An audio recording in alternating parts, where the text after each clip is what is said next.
Under the pale sun of a windswept naval base, the tension that had been quietly simmering between discipline, pride, and prejudice finally erupted. She had been walking across the tarmac, her boots clicking against the concrete, carrying her duffel bag with the same quiet determination that had carried her through every grueling exercise, every classroom exam, and every airborne test. Her presence, however, wasn't celebrated. To many of the hardened officers, she was still an outsider. She was too young, too composed, too unwilling to bend to politics. And in a place where hierarchy was worshipped, being an unyielding woman in a male-dominated world made her a target. The Admiral himself, a man of silver hair and sharp eyes who had commanded fleets across the seas, had grown irritated with her confidence. He thought she was arrogant, that her tone when briefing was too precise, that her refusal to flinch under criticism was disrespect. When she stood in front of him, he finally made his move, ordering her off the base in front of hundreds. His voice rang through the air like a hammer striking steel. "Pack your gear. You're done here." The murmurs that followed were sharp, a mix of disbelief and smug satisfaction among those who doubted her all along. She didn't argue. She didn't beg. She simply saluted, eyes steady, jaw clenched, as if to say that leaving was nothing compared to what she had endured already.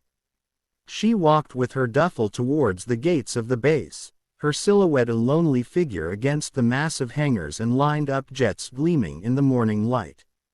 The Admiral felt a surge of authority, of having reasserted order. Yet, as the echo of her boots faded, another officer jogged up to him, holding a folder that had just come through classified channels.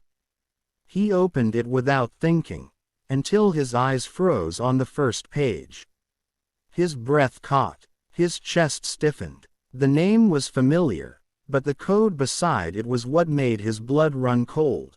A call sign stamped with clearance so high that even he had only brushed its edges in confidential briefings. She was not just another pilot.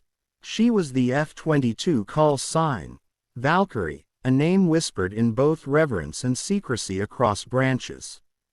She was the one who had flown Black Ops missions no one admitted publicly, the one who had once intercepted hostile jets over classified skies, the one who had pulled out special teams pinned down in enemy territory when every second was the difference between life and annihilation.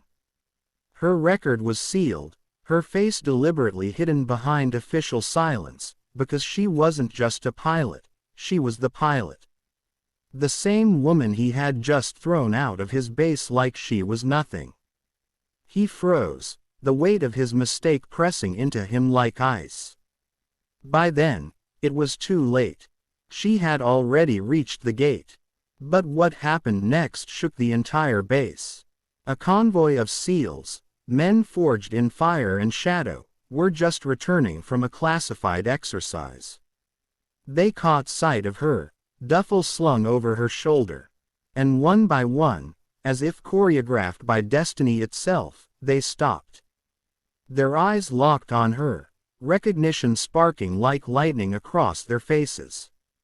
Without a word, they stood at attention, then raised their hands in salute. Not casual, not hesitant, but crisp, flawless salutes reserved for those who had earned an unshakable place in their code. The entire row of SEALs, hardened warriors who feared no admiral, no politician, stood like statues honoring her as she walked past. The Admiral stepped forward, his lips parting to say something, to call her back, to undo what arrogance had blinded him to. But his voice failed him.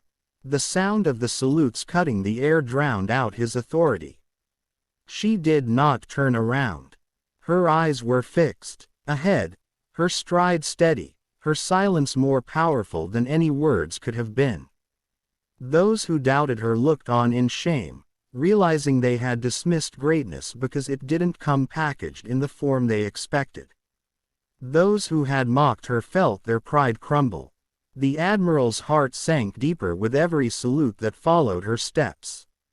What the base did not know, what only whispers later revealed, was the story behind her call sign. She had once been dispatched into a hostile zone where a squad of SEALs was stranded, surrounded, and running out of ammunition. Enemy fire stitched the ground around them, and the horizon was lit with tracer rounds. No one believed she could reach them in time. No one believed a single F-22 could make the difference. But she had cut through the sky like a blade, executing maneuvers so daring they were later studied as impossible.